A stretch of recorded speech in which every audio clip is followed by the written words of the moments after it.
In a hole in the ground, there lived a hobbit. Not a nasty, dirty, wet hole, nor a dry, bare, sandy hole. It was a hobbit hole. And that means comfort. The word hobbit comes from Old English, hole and bitla, hole builder. And this idea of building into the earth instead of on top of it, that became their whole identity. I always felt like the thing that makes Middle-earth so real is that the architecture, it mirrors the psychology of the people. Each hall, arch, detail, it reveals the fears and values of that race. So in that sense, it's peak architecture. I didn't really realize it back then, but Lord of the Rings was the only DVD that I had growing up, so I watched it, like a lot. And looking back, this is actually what got me into architecture. In our world, buildings are often shaped by economics, their products and investments. But in Middle-earth, the architecture, it's almost a direct extension of these races. Hobbits hide from the world. Elves try to live in harmony with it. Dwarves carve straight through it. But when I started reading the books, I realized Tolkien doesn't actually describe the buildings that much. He gives us feelings and atmospheres. So most of what we see in the films, that's Alan Lee. He took these feelings and gave it form. But it's not pure fantasy either. A lot of it is grounded in real architecture.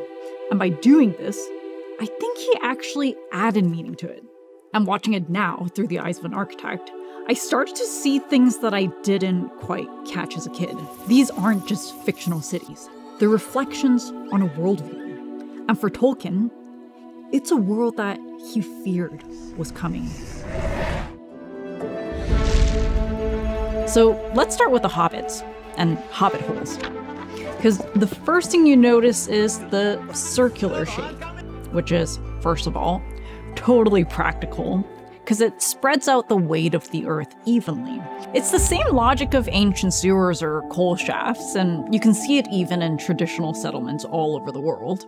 But it also taps into this human instinct to burrow into the earth for warmth and protection, and this comfort of being held by the land. Psychologists call this prospect and refuge. We feel safest with shelter at our backs and a clear view up front. Apparently that's why we push our beds into corners facing the door, and we have this tendency to carve out little nooks when we're in open spaces. Tolkien probably never thought about the neuroscience, but he definitely understood the emotional power of a good hole.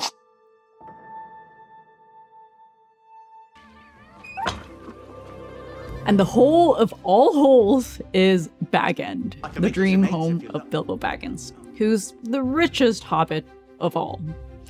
But the thing is, Bag End probably doesn't need to be round, because it's perched on top of a hill, so there's not a whole lot of weight pressing down. So the shape, it's more of a flex than anything. According to Tolkien, the poorest hobbits lived in burrows of the most primitive kind, with only one window or none. But Bilbo's house has multiple entrances and big windows and rooms big enough for a wizard. Just look at these details, this curved paneling and the wainscoting and these turned wood columns. They all require the hands of a skilled craftsman. So Bag End is really more in line with a country estate, and comfort elevated to quiet wealth. It's essentially cottagecore, this romanticization of the simple life and handcrafted woodwork and hand-woven fabrics. But behind that simplicity is the quiet luxury of time and skill and land.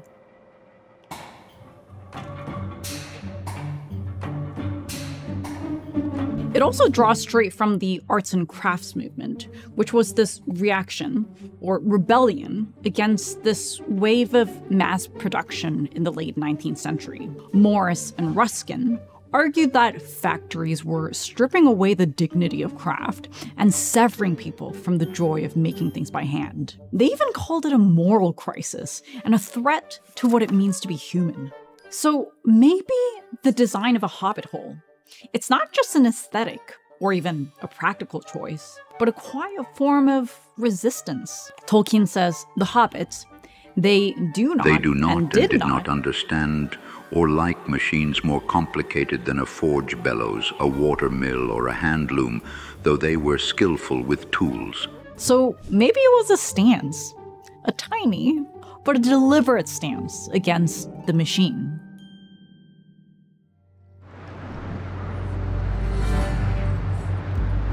But the DNA of a hobbit hole comes from real-world earth homes, Nordic sod houses, where thick layers of turf are piled onto these low, rounded frames made of driftwood or birch. So during the cold seasons, they trap the heat while evenly distributing the weight of the snow. And by hugging the ground, they also resist the harsh Nordic winds. And just like a hobbit hole, this kind of vernacular architecture isn't designed by a famous architect, but it's shaped by the climate and culture and the quiet genius of local materials. But the inspiration for the Shire actually comes from Tolkien's childhood home, a little village in England called Sarehole. He said it was kind of a lost paradise. There was an old mill that really did grind corn, and a great big pond with swans on it, and a sand pit, and a wonderful dell with flowers, and a few old-fashioned village houses, and further away, a stream with another mill. But then came Birmingham, bringing steelworks, and railways, and blast furnaces, and eventually, it swallowed Sarehole. So maybe the Shire was his answer, and his final defense against the machine. But even so, in the final chapters of The Lord of the Rings, in the Scouring of the Shire, he rips away this illusion of safety. When the hobbits return from their journey, they find their home razed to the ground, and their friends are enslaved by the orcs. Sam actually says this is worse than Mordor. Much worse in a way, because it comes home to you. And because it is home, and you remember it before it was all ruined. Maybe it was Tolkien's way of showing us even this last green place can fall. And maybe the only true fantasy is thinking they're gonna be safe forever. But there was a place in Middle-earth where this green place resisted.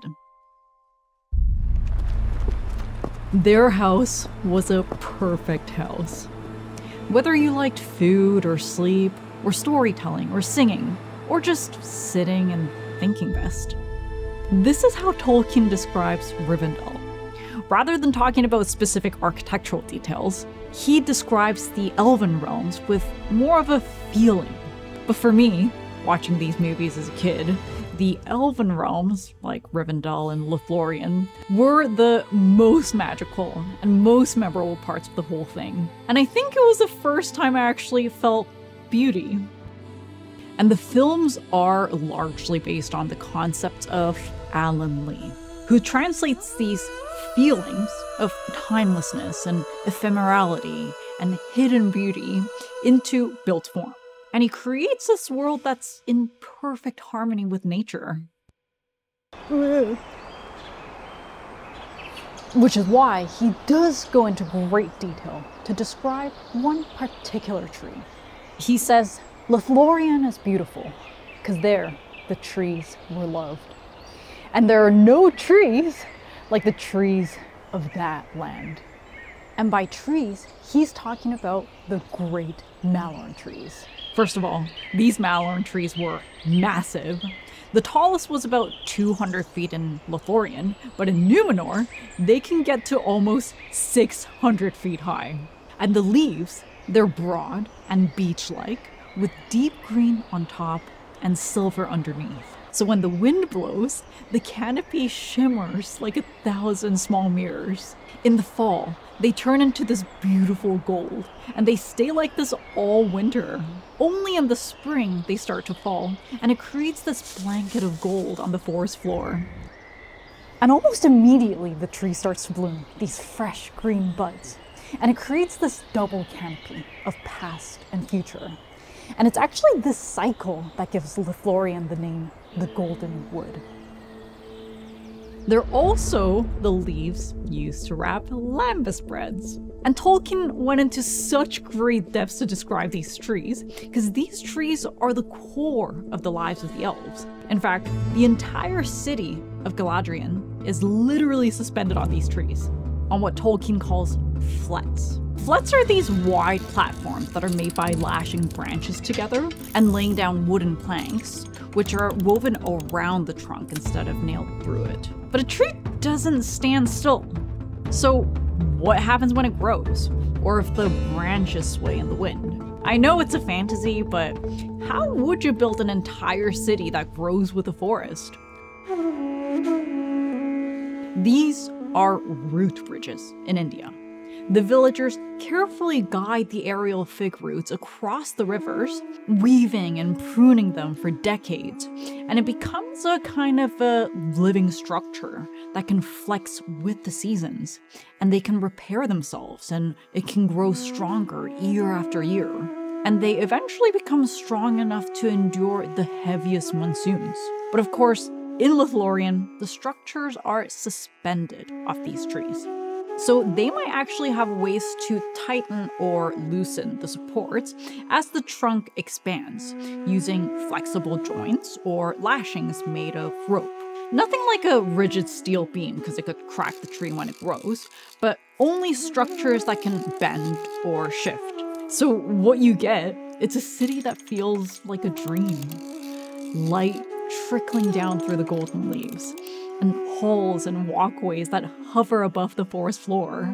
It's an entire city that never touches the ground. You know, you don't need the entire fellowship to do a hobbit hole or a dwarven cave. You can do it alone using Twinmotion, who's also the sponsor of today's video.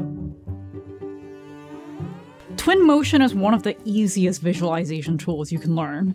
Everything's drag and drop. You can paint the grass or scatter the props or place fully animated characters in seconds. And the real-time visuals are super photorealistic. Things like weather and light and reflections, which we always have a problem with. All of that updates live. And by using the ambient system slider, you can very quickly shift the mood of the scene. You can take it from golden hour to foggy dawn. For animation, simply drop in the cars or people, or even horses in our case, and they'll move automatically. You can also drag and drop Sketchfab assets directly into the view, which is pretty convenient. All of these render elements, you can easily isolate them and keep them organized using Layer ID. I also love this phasing tool, which helps you break down the different phases of a construction project and visualize it in a video. And when it's time to share, you can use Twinmotion Cloud to publish animations or panoramas, and you can share with a simple link. Twinmotion makes it easier than ever to make something beautiful, fast. If you're interested, I'll leave the link in the description.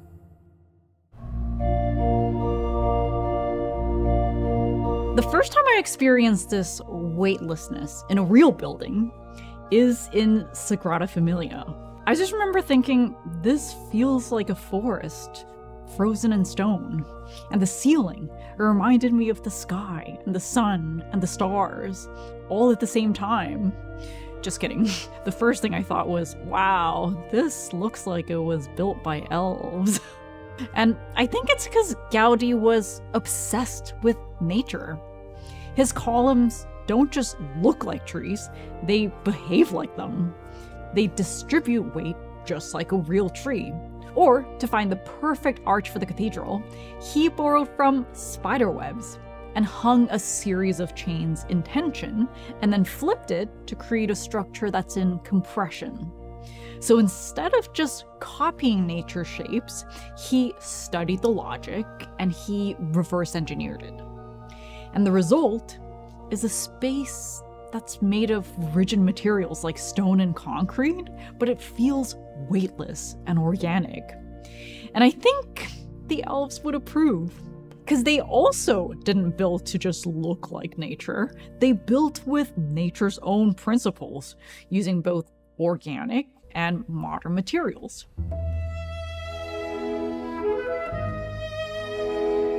And to create elven architecture, Alan Lee borrowed from a style called Art Nouveau, which was this celebration of nature using flowing, organic lines. It became popular in France and Belgium in the late 19th century, shortly after the arts and crafts movement. And it was yet another rebellion against the industrial age. This time, not so much in the loss of craft, but in the loss of beauty. And I think there's no better defining icon of this than the Eiffel Tower, which went up in 1889. This thing of pure iron, no cladding, no ornament, just a skeleton that really flaunted the possibilities of mass-produced steel. Around that time, a new method called the Bessemer process made steel cheap and modular and repeatable. And the Eiffel Tower became a symbol of industrial power.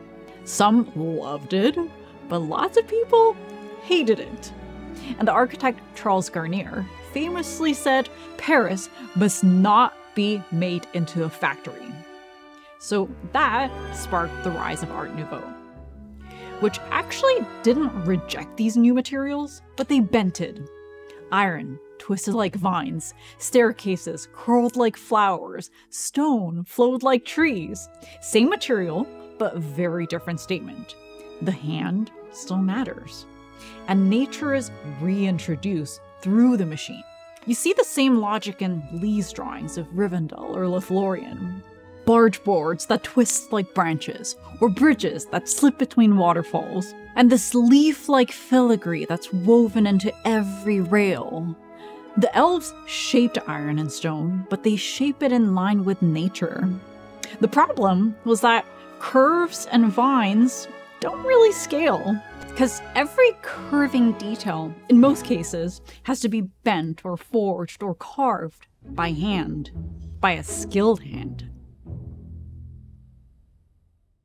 Art Nouveau wasn't necessarily against modern production, but it did end up taking a modern, repeatable material, and they made it kind of difficult. Again, beautiful, but slow. And it was just too slow and too expensive for a world that wanted speed and scale. Now, elven architecture is actually really similar, but with one key difference. Time isn't a constraint. Mortal buildings have to be practical. They need to be built fast and used and replaced, all within a specific time frame. But elves, they can build slow and deliberate, and even a little bit indulgent. Because they can take their time, and their architecture is meant to last forever. It's actually really interesting to think about. How would we build if time was not a constraint? But what if you are immortal, but you still want your architecture to last forever? And that takes us to the Dwarves, who, according to Tolkien, prized above all the work of their own hands. And they were master craftsmen, and their works outlasted the ages.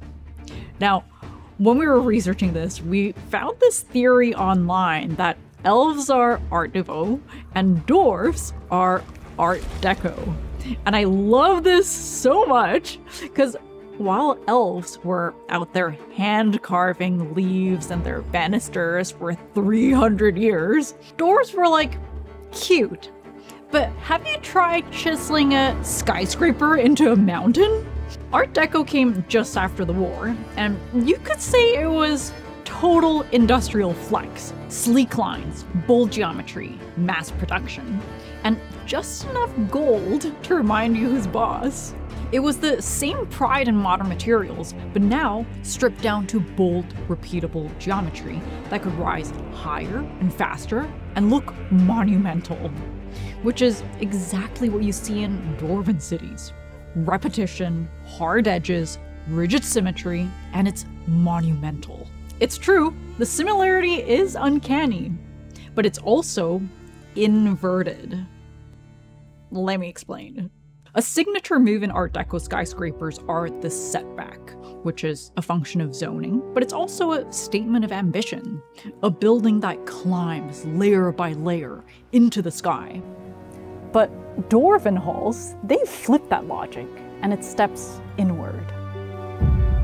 Just look at the colonnades here in Moria. They nest deeper and deeper, almost pulling you into the mountain's core.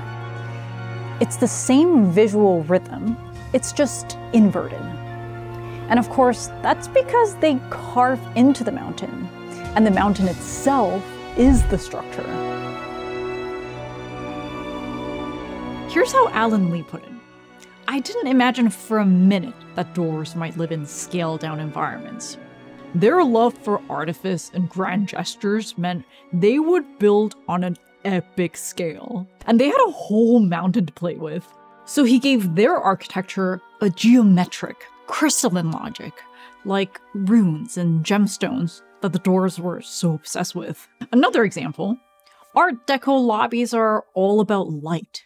They really glow with skylights and polished brass, but Dwarven halls, they swallow the light. Alan Lee said, when he first read about Moria, he actually found it terrifying, like being trapped in a ghost house as a kid, pitch black, but echoing with vast halls and bottomless depths, even if it was really just the size of a shed.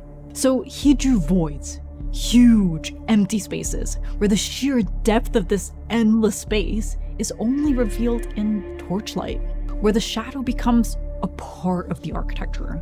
It is interesting to think about the difference. The elves take iron and they make it look like nature, with vines and leaves and flowing forms, as if they were saying, we were never here. Their architecture is quiet and they blend into the forest. But the dwarves, they do the opposite. They carve their presence into stone, deep and permanent. And maybe it's because the dwarves are mortal that they build with such force. Not to blend in, but to be remembered. Their buildings are a way for them to outlive death, a way for them to fight impermanence with permanence. But the thing is, the dwarves actually aren't the most mortal race in Middle-earth. That would be men. Unlike the dwarves, who at least believe they're going to return at the end of their days, according to Tolkien, men are given the gift of Ilúvatar, a true kind of mortality. When they die, they leave the world entirely. No rebirth, no afterlife. They're just gone. So, in a world where an entire race carve themselves into the bones of mountains, just so that they're not forgotten, you have to wonder what men would build, knowing they're just gonna be gone. Forever. It's existential. It's tragic. And out of all the races, men definitely need therapy the most. But that is way too much to unpack for today, which is why we're saving it for part 2.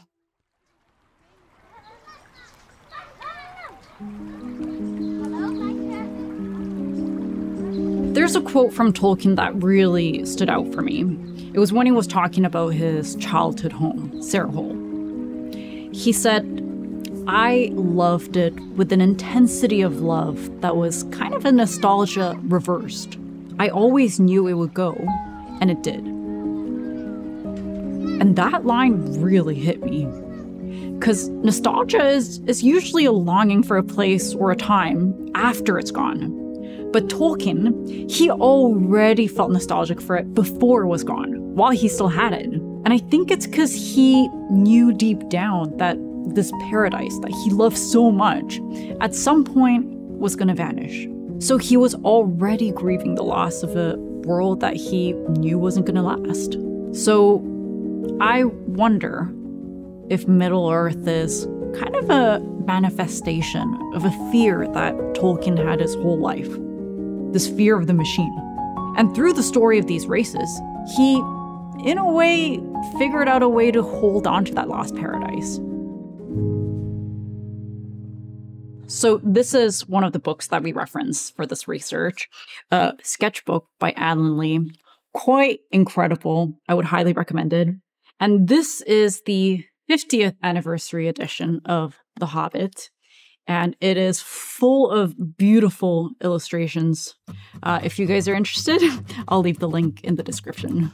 What would we do with a drunken sailor? What would we do with a drunken sailor? What would we do with a drunken sailor early in the morning? Way, hey, and up she rises, way, hey, and up she rises, way, hey, and up she rises early in the morning.